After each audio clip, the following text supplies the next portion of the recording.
Mahesh, welcome to the podcast. Thank you so much for having me here. You are someone who I've been watching from afar and wanted to have on the podcast for a while now. So I'm really glad that we get to have this chance to chat. It's rather a privilege for me, and I want to get straight into it. How do you know if a product is truly loved, not just used? Yeah.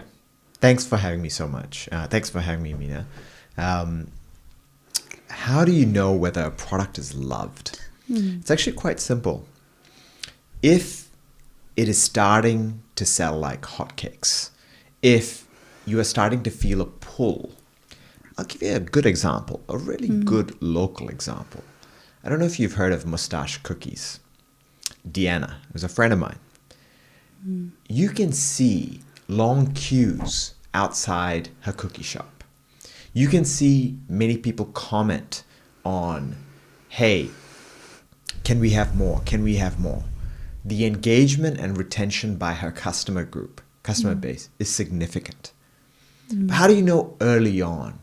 Well, a key thing is to try not to boil the ocean from day one. So can you find one customer that absolutely loves you, that emails you, and that's not your mother, that goes, hey, I love that. Can I have more of that? Can I have more of that? Then can you do 2? Can you do 3? Can you do 4? Can you do 5, 10, 15? You start off really small. And the key is to learn and build that muscle around, I want to deliver something amazing. I know what that looks like, and I know what that experience is like, and being very conservative of, do I really have that? Does that make sense? Why did you say go and find the one customer who emails you the whole time? Like, how is that helpful to know this product is truly loved, especially if it's a one person, one client, or one user? It could be the unicorn user this is the only person who loves your product. So in pursuit of delivering on that love product, one of the mistakes that entrepreneurs and founders make, and people generally in life, is there's a whole bunch of assumptions. Our own fears, our own anxieties, our own stories, when in truth, none of that really matters. What matters is the customer's problems, the customer's feelings, the customer's orientation. And it's really hard to push aside your own fears and anxiety. Exactly. Right? So the more you start off with, say you start off with 200 customers from day one, you're like, hey, I'm going to open this. You're going to walk in there with so many assumptions. Right. But if you just focus on 1 or 5 customers, you can be laser focused on delivering a very intentional level of awareness, engagement. Right. And in truth, it's not just about delivering value to the customer. You're actually learning how to be so intentional. Because the intentionality that you show with 1 or 5 it's easier to be quite intentional.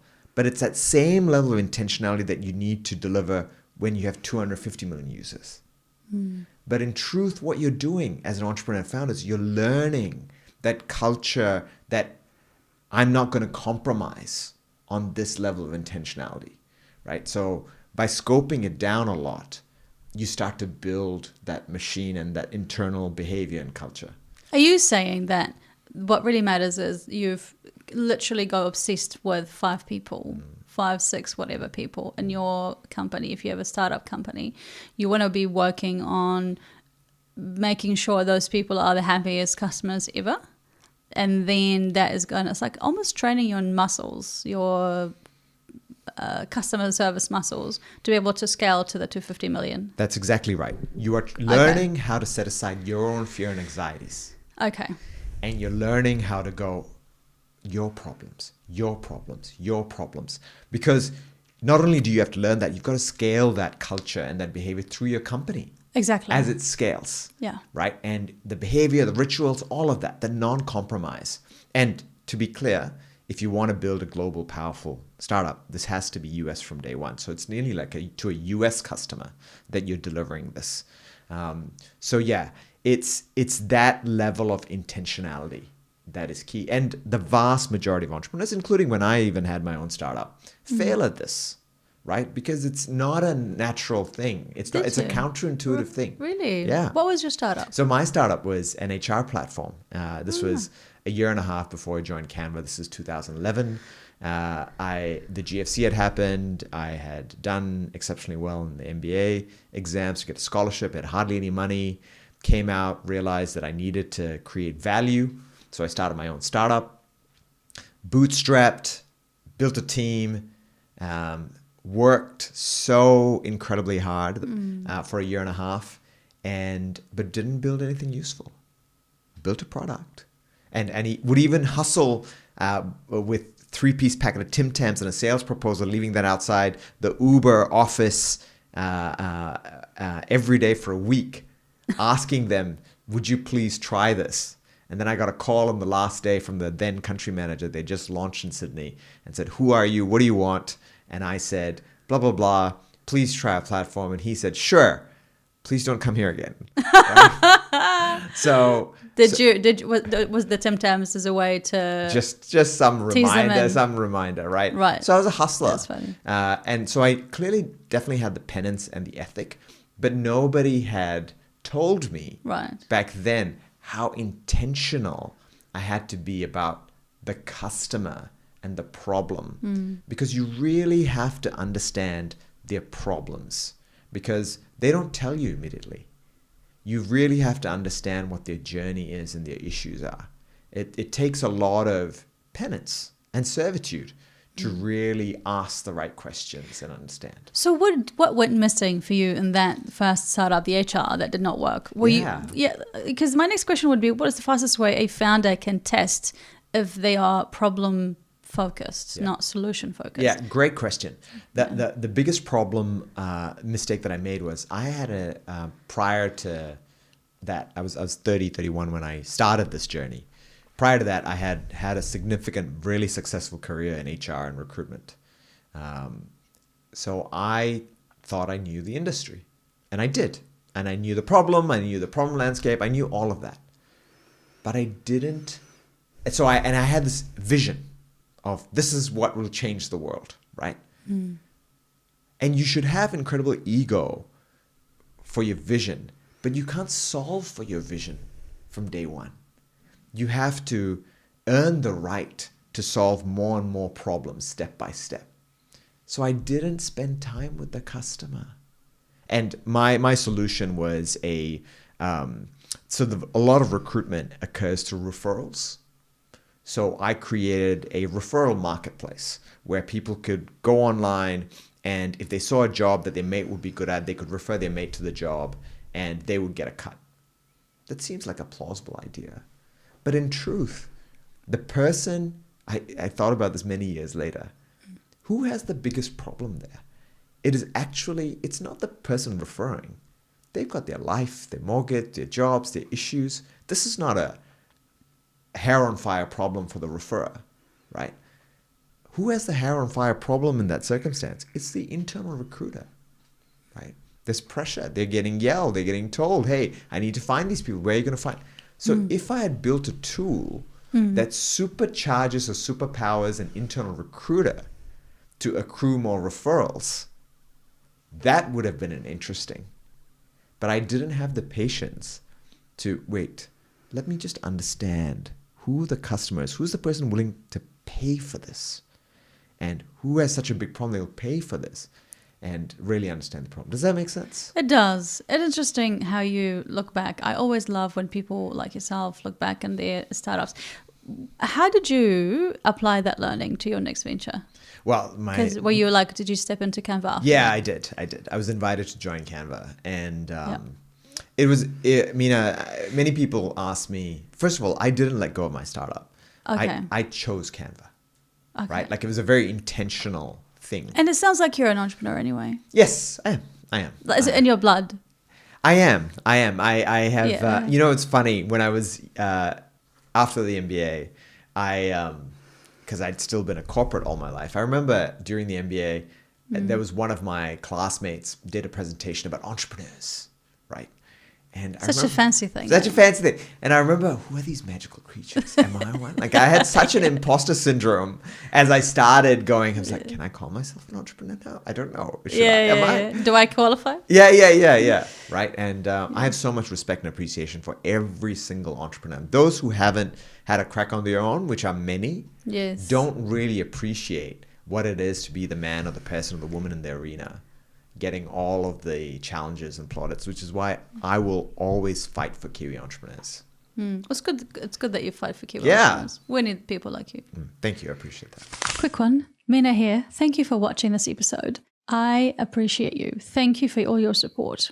One thing that you can do for me is to please hit the subscribe button below. I promise you that if you hit subscribe, I'm going to work hard to make sure that my episodes are really good, that will get better and better. So, do we have a deal? Okay, back to the episode. So, you were chosen to go into Canva. Yeah. And I want to ask about, before we get into Canva, so I've got some questions here. What's the one shift a Kiwi founder can make today to start thinking global, not local? And I think because after you went to Canva, did you have that global feel, global thinking, global mindset before you even start? But what is the one shift we can make today to start thinking global, not local? I think this is really important. Kiwi entrepreneurs don't fully appreciate how powerful they are. We have incredible unfair advantages relative to a lot of the world. We are trusted in global markets. We are understood, whether it be our country, our culture, our accent, all of these things. We're palatable, right? Like if someone said, "Hey, I'm a Kiwi founder, Kiwi entrepreneur. We have a Kiwi business." The vast majority of the world will be like, "Oh, okay, cool. I don't have any issues with that." You know, while there are many other countries where, and if people come from their background, there's all kinds of controversy, and I need to check this, and I need to check that. Huge. Right. The single biggest cohesive market that you can tap into is the US. Right. It's a large geographic market where contracts work, signaling works, etc.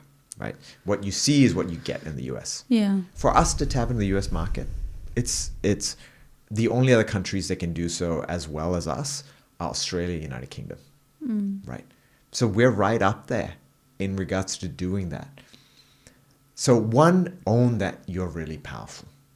Right? Dream big.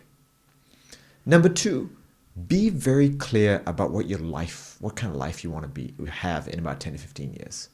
Because if you want a life where you need $10 million worth of cash flow and you want to take care of your family and friends, do not attempt to build Canva. Why not? Because there are much less, because to build Canva, you have to go through fire. Right? You have to be ready to put out a lot. Right? So be very clear what kind of life you want. Right? Mel and Cliff had far more abstract notions about the difference they wanted to make in the world. Right? Canva did not come into fruition for Mel and Cliff to become rich. They donated $12 to $15 billion last year in charitable activity. And this was clear to them from day one. They have a two-step mission: be one of the greatest companies in the world, to have one of the greatest amount of impacts in the world. Right? So she is doing Canva to make like a societal difference. That doesn't make her cooler, very important, than the entrepreneur in New Zealand who says, "Hey, I want to do this so that my family's all right." It does not make it cooler. So be very conscious about the kind of outcome you want. But then sometimes people say, "I want to have a really awesome life in 10 years." But they don't understand how much is involved in that and the inconvenience it's going to cause to their life. It starts now, but it's really good. But then the level of the demand that's going to have on their life, I mean, it's a lot. Correct, right? So say you wanted to have enough cash flow to take care of your family. You want a good Australia-focused, Singapore-focused, US-focused consulting company, digital agency, marketing agency, whatever, right? You want to sell pillows. Right. Right? Yeah. That's a good business. Okay. At the end of that 7 to 10 year journey, are you exiting to somebody else buying? Are you listing on the New Zealand Stock Exchange? And you're trying to get to a number. I want $5 to $10 million so that I can take care of my family and the house and mortgage. That's a very clear, tangible goal. And you should be making decisions for that end outcome. Right? And Kiwi entrepreneurs sometimes, because we don't have as much nuance and scale here, it's not clear, oh, this is the pathway for this. This is the pathway for this. So what you're saying is people need to understand the starting and the ending point. And what you're saying is Kiwi entrepreneurs are not thinking about the end. No, they're not clear because, oh, I want to build Canva, but then I'm not willing to give up all of this. Or I want to do this amazing thing, put my whole life on the line. Right. But then I'll end up hanging out with lower risk investors. Right. So you've got to have an opinion about the end and then orient your decisions. If someone doesn't know how to think about the end, how can they do that? You need to go and sit by yourself and like have a few drinks. Not have a few drinks, but like you need to and mull then over go to this. sleep. You need to mull over this. A very powerful way Yes. to figure out, quote unquote, what you want from life is to put yourself into a challenging position. How? Travel to a developing country. Okay. Right? And hang out there for like 2 months. Things will start to become very clear for you. Really? Yeah, of course. Suddenly optionality goes out. Right? You see other people's lives. You understand how lucky you are. Optionality actually, in my opinion, it can be a big weight on decision making. I totally agree. And by the way, optionality means that the situation when somebody has so many options and cannot make a decision. I think that is so a huge problem. Correct. I mean, I've experienced that in my life in the past. There's too many options and I don't know. How do you get out of that stupid cycle of thinking too much about the options? Is it by traveling and going somewhere and like detoxing yourself? Getting perspective, right? Getting perspective. And I think, especially sometimes I meet a lot of university students and sometimes I meet people from different situations of privilege, right? And in truth, I actually tell kids and people who come with a lot more access and they're doing well in life and like I met this university student, this high school student who was like, who played for the New Zealand under 19s soccer team, and it was the debate champion and this and that. And I said, hey man, you know what one of your challenges is going to be? And he was like, what? You're not going to be clear about what you want to do. And because the people who deliver on the outlier success, they burn the ships. There's no going back. There's one way. And I have to, force that way into being. Now, it may end up being a different path, but then you fail, falter, learn, grow, stumble. You learn to pick yourself up, and then another new path emerges. Not by a portfolio piece. This is not a mature environment. In a mature environment, you may go portfolio strategy. You are trying to go from, if you want outlier success, right? You're trying to go from nothing to something. Focus on one thing and deliver on it exceptionally well. But that's really hard. It is really hard. It's really lonely. You can't focus on one thing. It is. Well, I mean. And when you say one thing, what do you mean? What are we talking about here? I mean, these are the choices, right? Like the people who end up on the options you were talking about earlier. Correct. Okay. The people who end up winning: Peter Beck, Kobe Bryant, Richie McCaw. They pick the thing. Yeah. And then they go, right? It's scary. Rugby or whatever it is. Rockets. Right, whatever it is. The challenging thing is not actually, and I'm experiencing it right now, to be honest. Right. It's not the picking of the one thing. It's saying no to everything else. Right? Saying no to this meeting, saying no to this event, saying no to this friend, saying no to this family member, saying no to this project, saying no to... It's really hard. Why is it hard? Because the human, I believe, the human condition is trained, understandably, for surviving. And if you're trying to survive, you're always anxious about what you're going to miss out on. Could that be the thing? That could be the thing that gives me, that could be. And we're just conditioned that way from day dot. In fact, I'd argue that our parents are constantly thinking about that for their kids. Maybe do this too, do this too, do this too, right? And so they're trying to like train you on that. It is very rare that someone locks in on, no, I'm going to be an incredible drummer. I'm going to be the world's greatest drummer. And I'm going to start off 2 years before everybody else. And it's that insight, that movement, that discipline that compounds. And by the way, this is all very easy for me to say. I have definitely executed on this in my life. Yeah. But I fail at this all the time too. But it's important to talk about it because we almost like pep ourselves up, but we're talking about it for ourselves. And focusing on one thing, have you in your life, in your business career, tried to focus on one thing and that did not work out and you focus on multiple other things? And what sort of impact did that have on you? I've definitely focused on one thing. Generally in my life, every time I'm focused on one thing, I've had outlier success.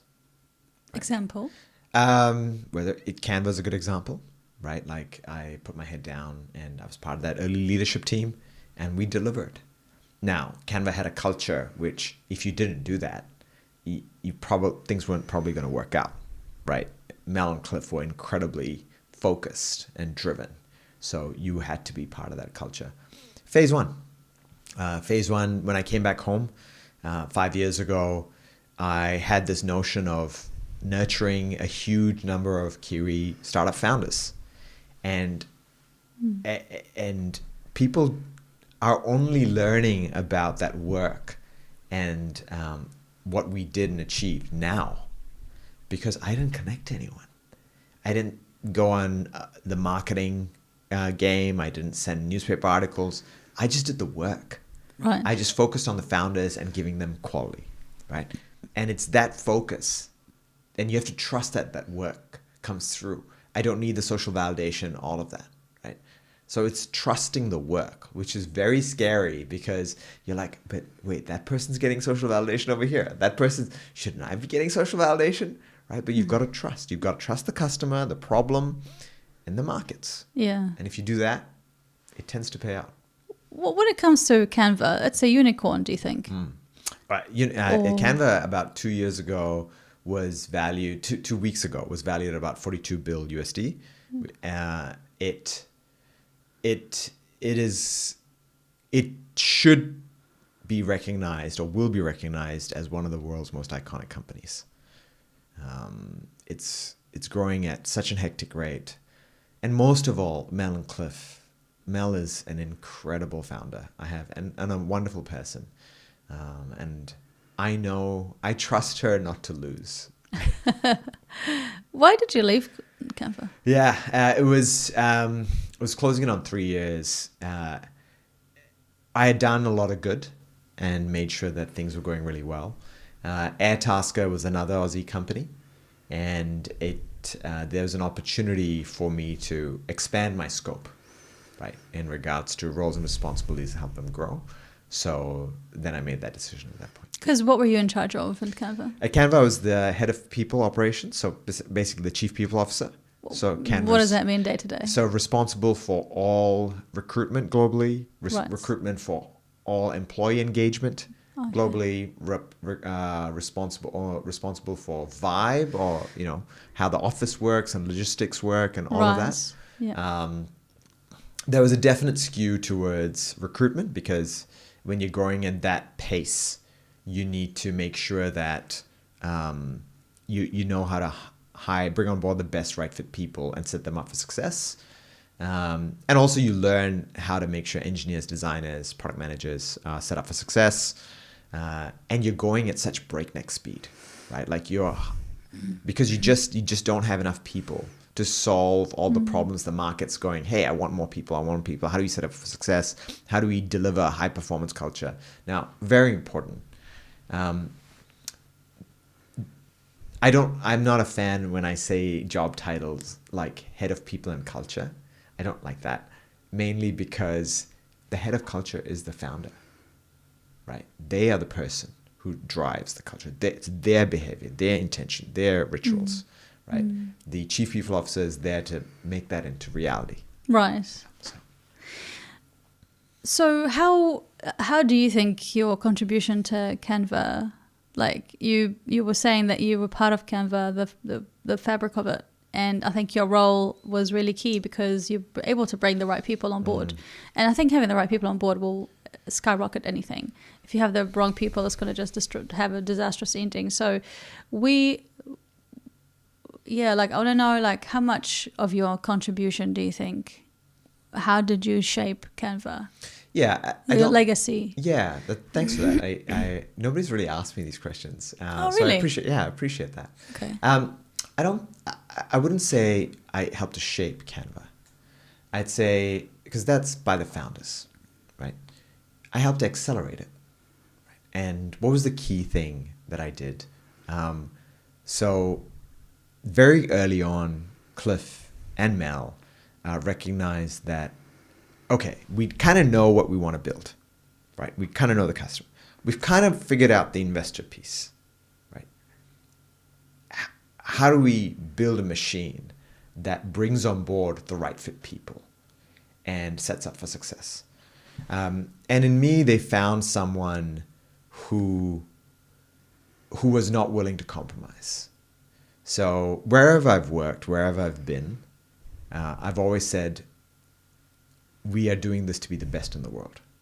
So my personal mission was to make sure that Canva was the best place in the world to work in, right? And I think they appreciated somebody who they didn't have to sell that to. You know, they were like, yeah, why else would I be doing this? Like, we're here to play. Like, we're here to win the World Cup. Like, that's the Olympics. Yeah, the Olympics, right? Yeah. So I think that was a relief, right? Like, that's okay, great. We don't have to worry about this. This guy is like on it.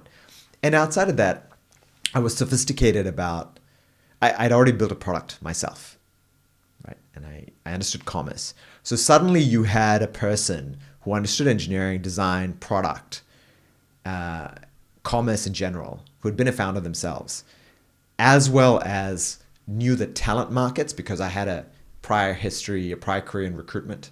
So I knew how the talent markets worked, and I could look at it from a very sophisticated perspective. For example, talent acquisition or recruitment is actually sales and marketing. It's pure sales and marketing, right? You're getting one deal across the line, right? And you actually are holding the most expensive wallet that the company has, and you're trying to get deals done with people to come sell them on the opportunity. And early on, it's a bit harder because you've got to drop salary and all kinds of things. And so now you need to build a team that hustles, a talent acquisition team across Sydney and Manila that hustles. So what is the exact tactics? What is the exact systems? What is the culture? What is the behavior to do that? Very quickly on the employee engagement side, it's not sales and marketing. It's nearly a concierge service, right? In regards to how do you make sure that you are set up to do incredible work? So that's context switching across two completely different types of modality. And I was fortunate that I was sophisticated enough on top of, hey, the point of the people operations team is not to become a great people operations function. The goal is to deliver on customer satisfaction for Canva as a product, right? So it is not to build this empire. It is to deliver on that customer goal.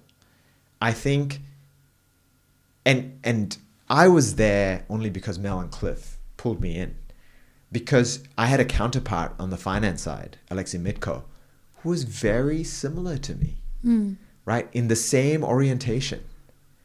So because Mel and Cliff had some standards and expectation in regards to this is the kind of person, this is the kind of delivery, And it just so happened I was around. That fit really happened. Quick one. My friends at Academy X know exactly how it feels. AI is moving fast and you're busy at work, it's hard to know what's worth your time and you're feeling the pressure. That's why they created the Master of Technological Futures. It's a part-time project-based course built for professionals who don't want another course that is full of theory. It's for entrepreneurs driving change inside organizations, for entrepreneurs building their own thing, and mid-career leaders who want to stay relevant. One thing that you'll actually walk away with is a clear, practical action plan that you can put straight into your work. Plus, you'll get one-on-one advisor support and the backing of a cohort of leaders going through it with you. Why not check it out? The next intake starts 30th of October and applications are closing soon. Click the link in the description and apply today. Okay, back to the episode.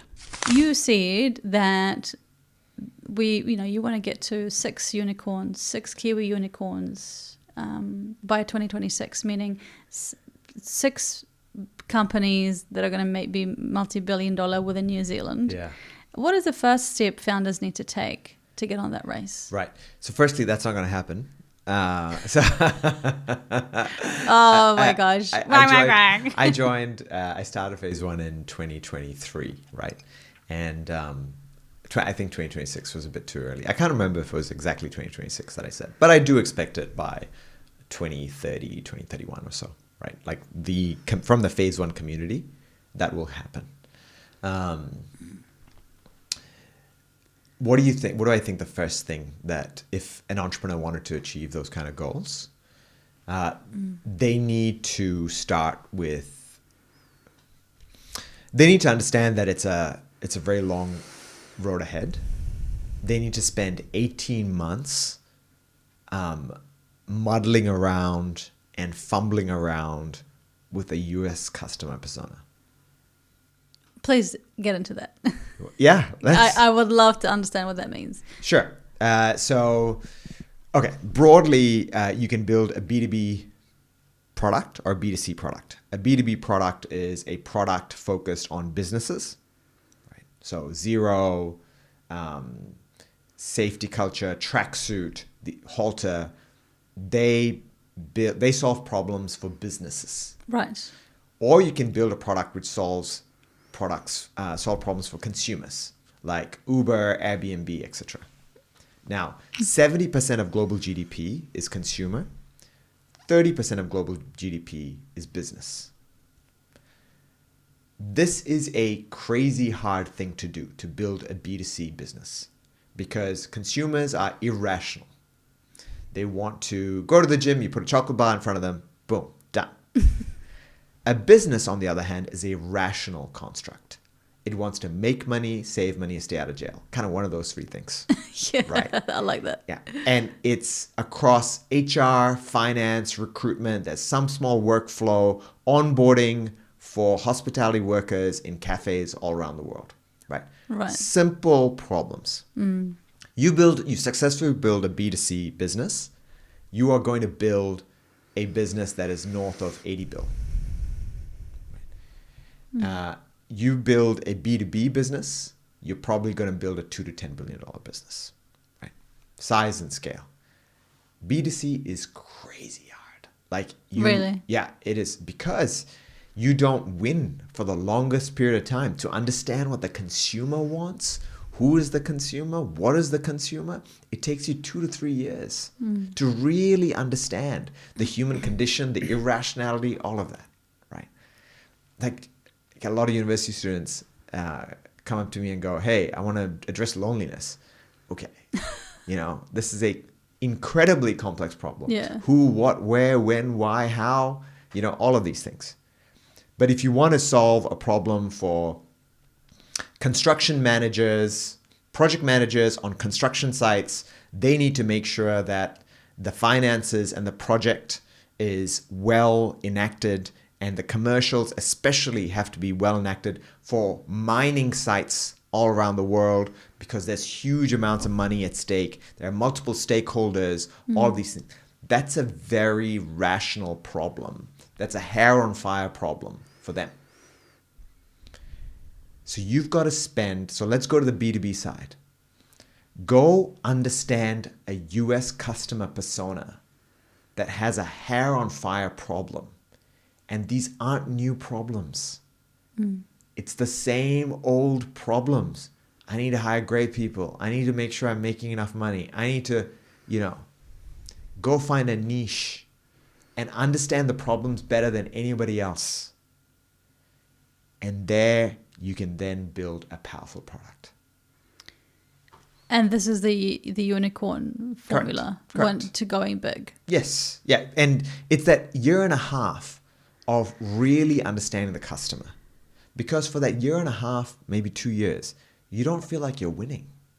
Right. And when you're saying year and a half, 2 years, does that mean the founder is not even building anything? You're just trying to understand people? That's exactly right. Okay. Right. It's why I always tell software engineers that it's nearly more of a curse than a boon that you're a software engineer, because a software engineer wants to build. Right. And actually, the most expensive thing is not the building. The most expensive thing is deciding what to build. Right? Because every time you start building, you think another line of code is going to solve the problem. It's not. Really? You need to go understand the customer and what they want. Right. You need to spend Mel and Cliff, before they built Canva, when they were 18 and 19, they built a business called Fusion Books, which was designed for high school yearbooks for the Australian and the European market. Cliff Obrecht, who's a multi-billionaire, at the age of 19, out of university, would hustle and call all the high schools in Australia, trying to work out, how do I sell this? Who do I speak to? And the exact sales tactic to maneuver around the gatekeepers in high schools in Australia. Mel spent thousands of hours engaging, going, how do people actually want to use and design a yearbook? That customer intuition that they built then gives Mel incredible product intuition, which then gives her gives problem intuition and then gives product intuition. And it's that insight and that culture internally, that pattern matching, which starts compounding as you start building a powerful startup. I mean, it sounds like a lot of work. It is. It's a lot of not winning. A lot of not winning. What if people want someone who's 30 who wants to start a company, but it doesn't have to be a multi-billion unicorn. Yeah. It could be I don't know, 100 million company. Cool. Does that same level of intensity is required to be able to achieve that kind of thing, or no. does it as the approach differs? Yeah. Because it's not so crazy big. Yeah, totally. So let's do this, Mina. Yeah. Let's do this. Let's go with this person, if you don't mind, if you could role play. I can role. I'll be the 100 million. Yeah. Okay. What's in 10 years, Mina? What's the story? What's the life story? What is it?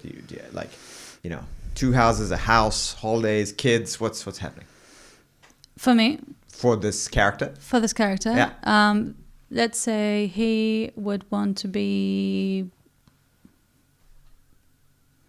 probably worth 200 million. Sure. Not about the money. I'm asking about the story of their life. Of what they want? Yeah. I don't know. There could be they would probably have a family, and they would have a house in major cities in the world. Okay. 1 house, 2 houses. 1 house in major cities in the world. Okay. So 1 house in Auckland, say 1 house in Sydney, right? Yes. I assume. Okay. So that's probably 10, 20 mil, right? In the bank for those houses. Yes. Okay. Let's assume that. Okay. Let's assume that. Kids cost another 10 mil, right? Yeah. 5, 10 mil. So we're talking about someone who needs $40 to $50 million worth of wealth. Yeah. Right? Yeah. Probably less, arguably, because you do 25 to 30 and then you put investments. You're kind of fine. Right? Yeah. Okay. So now, you see how quickly we went from when you said, hey, it's a $200 million business. No. You need an outcome that's going to deliver $20 to $30 million in your bank account in X number of years. That is a very rational that is a very rational goal, right? Okay, 20, 30 mil, you're probably going to sell a business, say, at 100 mil, because you're probably going to have 20% of that equity. I'm making some guesstimates here, right? Okay, so you're trying to build a $100 million business.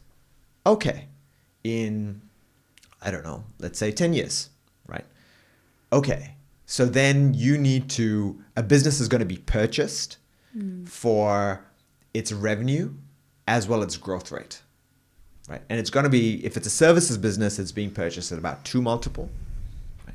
So if it's got to be making $50 million of revenue, and then PwC or KPMG is going to buy it, or some marketing studio, whatever. Or if it's a product business, it'll be at about 4 multiple, right? Okay, suddenly you have very clear goals. If it's a services business, you're building a $50 million business.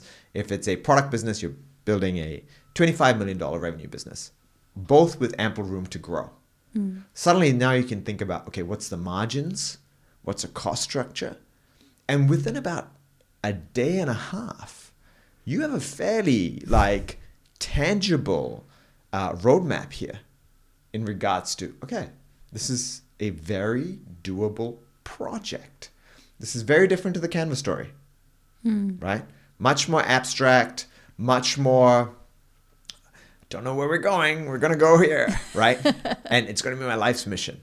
But does that make sense, what I just painted? Yeah. It's obviously, if you go into the more details in terms of the structure and the margin, you were talking about structure and margin. What does that entail? If you give us few ideas for people listening, if I'm trying to go through the day and a half and understand, what do I need to be thinking about? Okay. So straight away we talked about what is the end outcome for you, not the business. And So when people think about the outcome, do not think about the revenue. Think about what their life should look like. Your life. Okay. So that's what people should be thinking about. Yeah, of course, because that's what you're doing this. Okay. Right? And that's just going to drive you. Yeah. That story in your head about this is the life I want for my kids, my family, my whānau, for my community. What is that story? It's the same story that Mel had, but it was for the world. Right. Right. But okay, what is that story? Draft that story. Now put a number to that story. Right? You can maybe make it 10% more, or 20% more. Okay. So put a number. Very clear number. Mm-hmm. Give yourself 7 to 10 years. 7 to 10 years. Yeah. Nothing less. Nothing less. Right? 7 to 10 years. And the bigger the number, obviously, the longer it is, the smaller the number, the smaller the time required. Right? Now go, okay, the exit. When I get that cash in the bank, when this project is done, is probably I'm either selling it to someone, or I'm listing it on the stock exchange, the New Zealand Stock Exchange, or I'm getting dividends from it. It's one of those 3 things. Very likely it's a sale. Okay. Be very clear who's going to buy it. Okay. Let me look at the patterns of why they bought that kind of business before. Okay. Now I have a clear framework in regards to this kind of business with this kind of revenue, with this gets sold. Now keep reverse engineering and start making $1,000 today. Start making $3,000 next week. 2005, a month and a half. Suddenly it's so measurable. And there is a beautiful honesty and relevance. And be very public about this. Be public with your family. Sit down with your partner. We're doing this project, right? It's not that dissimilar to how people would make a decision on a house, what the value, how it might increase, all of these things. But you're just doing it in a little bit more of a dynamic environment, which is commerce, right? In the same way, you should rationalize. And what should you be doing after? You mean after you make the decision? Yeah. Well, I first of all, I'd be very public about it. I'd be super public about your plan of action. Yeah. Because there's nothing that holds you to accountability than like, hey, telling your family, right? What about a mentor? Mentors are useful. What's more powerful is a community. Yeah. What is it that's really going to help you stay resilient, and if things go wrong, things go hard, what is really going to help you stay on track? The thing that helps you stay on track is you, right? And it's not like some community that comes in, etc.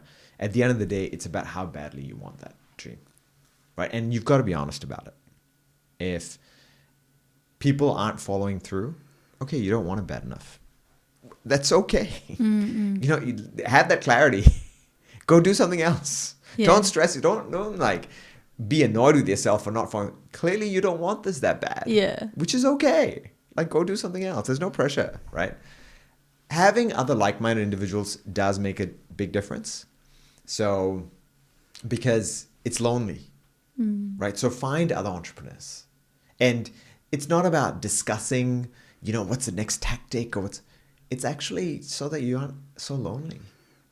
Because it's unusual for someone, unfortunately, to have such clear plans for their family and so forth, and be public about it. Because we are trained to follow orders. We are trained to work in companies and factories and stuff. And the world needs that. The world needs most people to, compliance. To do this, because we got to keep things moving. Yeah. Right?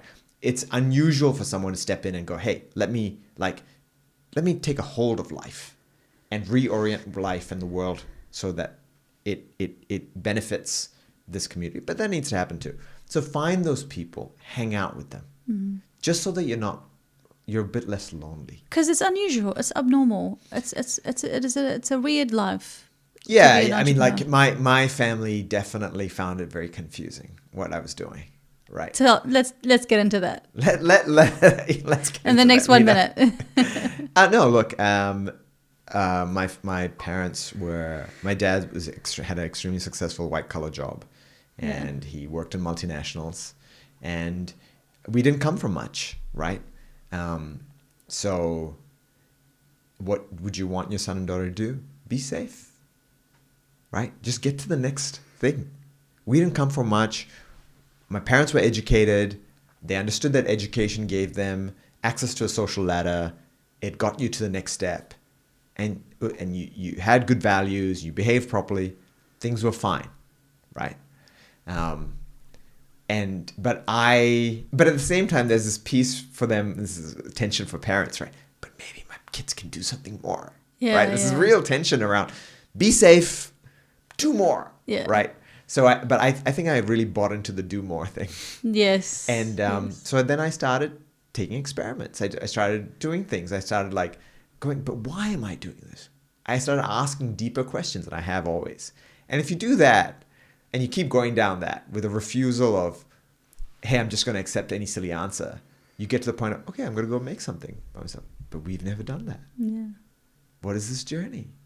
And it's very hard to speak to your family in a rational way about that. Like my dad, if I had sat down and explained point A, point B, point C, point D, he would have fully figured, he would have accepted. But I didn't know what point A, point B, point C was. So then I have to like meander around, be seen to fail so much, be seen to like have Tim Tams being putting outside doors. We work so hard to get from A to B. And here you are. What are you doing? Right? But it's all turned out fine. And I think they're quite proud of me. What is the single biggest lesson from Canva that you think every founder should copy? Intentionality. Yep. Be very clear about who you are and what you want. I'll give you an example. When you're going at that pace, you're constantly moving desks because teams are constantly changing. Yeah. Right? So we were doing another office change, and I'd worked on Sunday to make sure that change was going to be fine. And Mel and Cliff and Zach came in on a Sunday at like 5 o'clock or something. And Mel comes over to me and goes, "Oh, so Mahesh, how are we, moving desks and stuff, right?" And I said, "Oh, I've come up with a sheet, and people can come in, and people can take their desks, their laptops, and move it." Right? Probably about 70, 90 people or something. It's a good number of people moving, right? And she said, no, we're not doing that. I said, "Oh, what are we doing?" "We are going to move everything for them." I was like, "What? That's like hours of work." "Yeah, because that's what we do at Canva. We make sure that when our team members come in the next day, they feel like we are taking care of them." Right? And so we spent the next 4 or 5 hours moving every desk, dusting every laptop, wiping down every table, and making sure that when the rest of the team walked in on Monday, they were like, "Whoa." And that's a founder who was so intentional. This is my whare. This is my house. This is my venture. These are my rules, and this is what I'm going to do to win. Right? And it's that level of intentionality. Now, you have to earn the right to deliver on that. Like you don't, and the reason why she could do that is she had unearthed incredible customer value. Right? So do that first. In the pursuit of that, you will learn intentionality. It's your house. That's true. Being intentional. I want to close off with 2 questions. Yeah. One is the one AI opportunity founders should be chasing right now? I think there's no. So I struggled with that because AI opportunity is, what is it? Any technological opportunity. I would say, as boring as it sounds, go understand a customer better. That's it. You will always use the latest technology. It is not about AI. It is not about AI. AI is going to change the world. But the people who will end up changing the world are the ones who know the customer better. And they will apply the technology. It is not about the technology. Interesting. Yeah. What are you investing in right now? Your resources, your time, your efforts, your energy, and like in the next 10 to 18 months? My only mission in life is to make New Zealand a happier place. It's my last chapter, right? And it's a 2-step goal piece I think the country has to go through. We've got to, we have an imagination with Denmark, Sweden, Norway. For that kind of education system and healthcare system, we need to be way richer. We need way more high-paying jobs. Both of those things, high-paying and jobs, way more of that, right? The government's doing a fantastic job of trying to propel and push the economy forward. There's opportunity to do even more. I want to do whatever I can to grow GDP by 3-5% every year for the next 10 years. We got to do that, deliver that, and then we've got to get along better. We've got to know each other. What are you investing in your resources right now, like your time and energy? So into founders, community, trying to push the idea that we need to grow.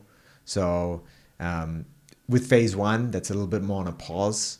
Right now I'm trying to, so that project's kind of like, in a close. Phase 1 is your company? The venture firm. The venture firm that we've invested into, that early stage founder community that we built. Right. That's on pause while I try to now I've done that. I'm trying to speak to the broader New Zealand market and go, hey, how do we grow? Right. How do we set our ambitions even higher? How do we get more of our small, medium-sized enterprises to go global? How do we get more startups? How do we connect with the overseas diaspora, the Kiwi diaspora, which is incredibly powerful and wants to give back, but we don't have a strong connection with? How do we get the agri and dairy sector to make more money? Recently, I had the OpenAI go-to-market lead for Asia Pac, who's Kiwi in New Zealand. And how do we connect with big tech investing into New Zealand? So I'm trying to understand, how do we move the dial on these things so that the country can start to accelerate? So that the way New Zealand wins is by unleashing our entrepreneurs. If there's one thing the country can do, is to unleash our entrepreneurs. We are awesome entrepreneurs. We got to go bigger, got to go bolder, got to go global. So whatever I can do that. What is the best advice that you've been given? The best advice I've ever been given? Hard question. it's funny. I mean, this is a fully contextual thing, but Yeah. it'd be obviously remember something that's helping you right now. it'd be my mum. My mum always every 3 to 5 days will send me a message about staying humble and making sure you do right by the people around you, making sure you do right by the young ones and the older people. She says that more now these days. Why is that impactful for you? Because you can get lost. You can get lost in all the noise. And you can get lost in all the fancy stuff. But I asked my dad when I was really young, why'd you have me? And after grumbling about silly questions, he said, your job is to leave the world better than you have. He has. And that's, I think we're all looking for purpose. So I'm clear, right? And that sense of gratitude and that like goal set my dad gave me holds me. It gives me clarity, right? It reduces optionality, right? I'm very clear. So yeah, that's helped me so much. I have more questions to ask you. However, we are out of time. And I just want to say thank you for coming on the podcast and sharing your thoughts and life and wisdom. I'm sure there's more to discuss in the future. But for now, thank you and all the best to you, Mahesh. Thanks, Meena. Thank you so much. Cheers. Cheers.